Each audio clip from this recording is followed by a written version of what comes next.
সুপ্রিয় দর্শক আসসালামু আলাইকুম। এচে কিচেন চ্যানেলে আজকে আরও একটি নতুন রেসিপি দেখার জন্য সবাইকে ওয়েলকাম জানাচ্ছি।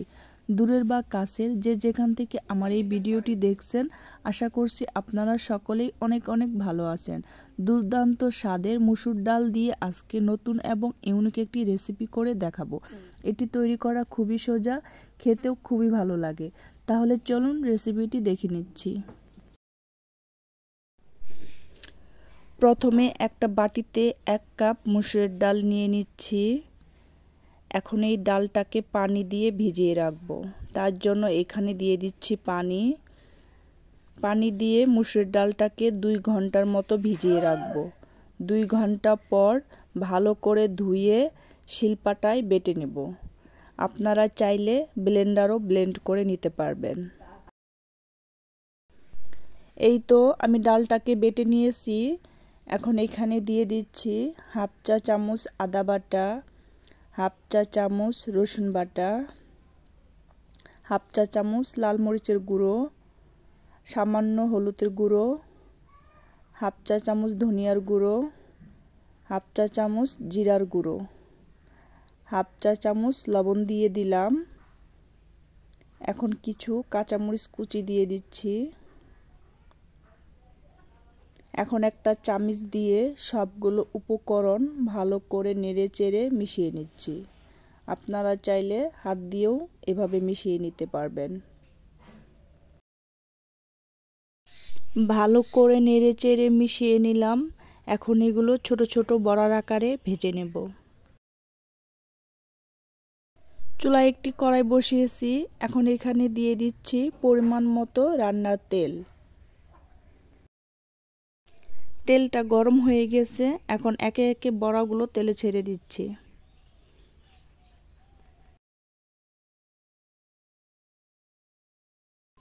এই তো আমি একবারে যতটা ধরেছে ততটা দিয়েছি, বাকিগুলো দ্বিতীয় ব্যাচে ভেজে নেব। এখন এগুলো নেড়ে চেড়ে উল্টে পাল্টে আমি ভেজে নিচ্ছি। এই তো বড়াগুলো ভাজা হয়ে গেছে। এখন তেল ঝরিয়ে তুলে নিচ্ছি।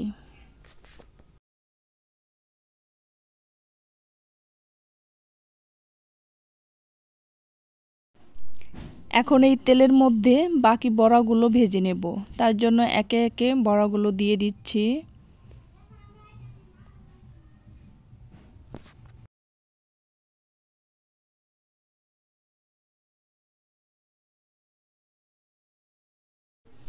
এখন নেড়ে চেড়ে উল্টে পাল্টে বড়াগুলো ভেজে নিচ্ছি। তো বড়াগুলো ভাজা হয়ে গেছে। এখন তেল ঝরিয়ে তুলে নিচ্ছি।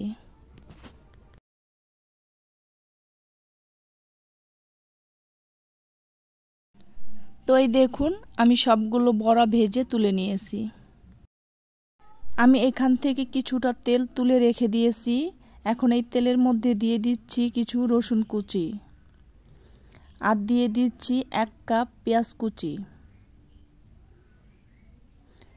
এখন এই পেঁয়াজ আর রসুনটাকে হালকা গোল্ডেন কালার করে ভেজে নিচ্ছি।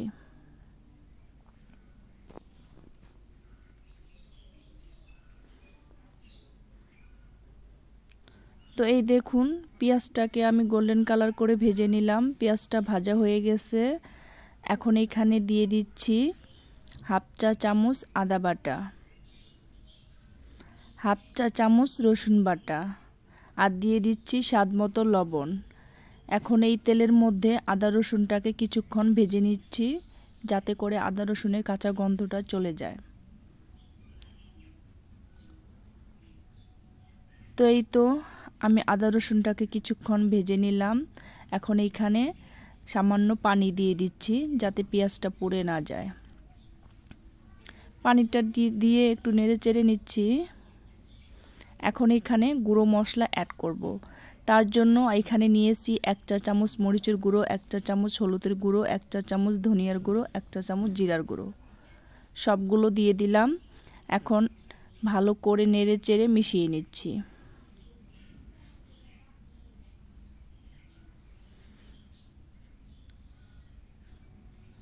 এখন এখানে দিয়ে দিচ্ছি কিছু কাঁচামরিচ কুচি, দিয়ে নেড়ে চেড়ে মশলাটাকে কিছুক্ষণ কষিয়ে নিচ্ছি। তো মশলাটা কষানো হয়ে গেছে। এখন আরও ভালো করে কষানোর জন্য আমি এখানে আরও একটু পানি দিয়ে দিলাম। দিয়ে ভালো করে নেড়ে চেড়ে নিলাম। এখন ঢাকনা দিয়ে ঢেকে মশলাটাকে কষিয়ে নিচ্ছি। তো এই দেখুন মশলার থেকে তেল ছেড়ে দিয়েছে, তার মানে মশলাটা কষানো হয়ে গেছে। এখন একটু নেড়ে চেড়ে নিচ্ছি। এখন এখানে দিয়ে দিচ্ছি কিছু চিংড়ি মাছ।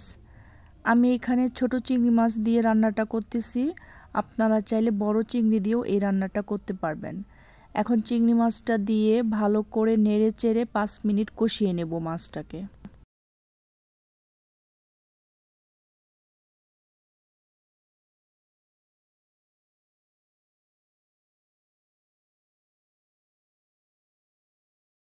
এই তো এভাবে নেড়ে চেড়ে আমি চিংড়ি মাছটাকে 5 মিনিট কষিয়ে নিলাম।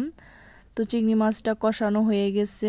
এখন চুলার আঁচটা কমিয়ে এখানে ডালের বড়া দিয়ে দিচ্ছি।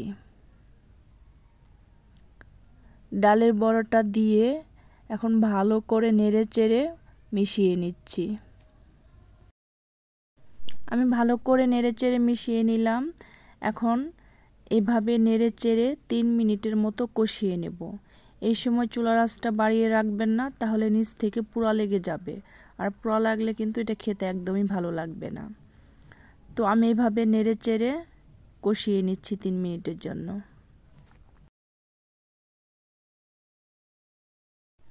আমি বড়াগুলোকে নেড়ে চেড়ে 3 মিনিটের মতো কষিয়ে নিলাম। তো বড়া কষানো হয়ে গেছে। এখন এখানে ঝোলের জন্য পানি দিয়ে দিচ্ছি।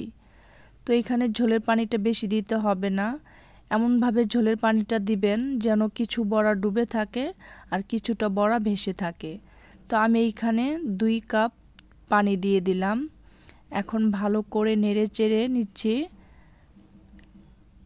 এখন ঢাকনা দিয়ে ঢেকে হাই হিটে প্রথমে একটা বলক তুলে নিচ্ছি।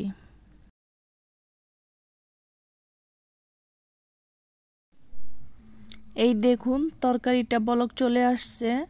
এখন একটু নেড়ে চেড়ে দিচ্ছি।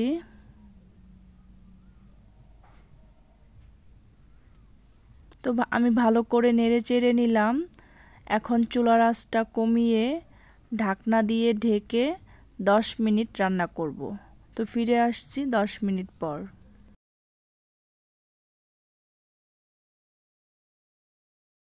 ফিরে এলাম 10 মিনিট পর। তো দেখুন তরকারির কালারটা কেমন এসেছে। অনেকেই তরকারির কালার দেখলেই বুঝতে পারে তরকারিটা কেমন হয়েছে। তো যাই হোক, আমি তরকারিটা ভালো করে নেড়ে চেড়ে নিলাম। এখন এখানে দিয়ে দিচ্ছি কিছু কাঁচামরিচ কুচি।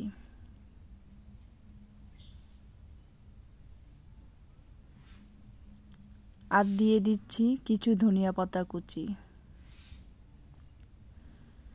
এখন ঢাকনা দিয়ে ঢেকে লো আঁচে 5 মিনিট রান্না করে নিচ্ছি। ফিরে এলাম 5 মিনিট পর। তো এই দেখুন রান্নাটা হয়ে গেছে। এখন এটা গরম গরম ভাতের সাথে পরিবেশন করব। এটা আপনারা চাইলে পোলাও, রুটি, ভাত সবটার সাথে পরিবেশন করতে পারবেন। তো ভিডিওটি ভালো লাগলে লাইক, কমেন্ট, শেয়ার করবেন। আমার চ্যানেলটিকে সাবস্ক্রাইব করার অনুরোধ রইল। ধন্যবাদ সবাইকে এতক্ষণ আমার ভিডিওটি দেখার জন্য। আজকের মতো এখানেই বিদায় নিচ্ছি। আল্লাহ হাফেজ।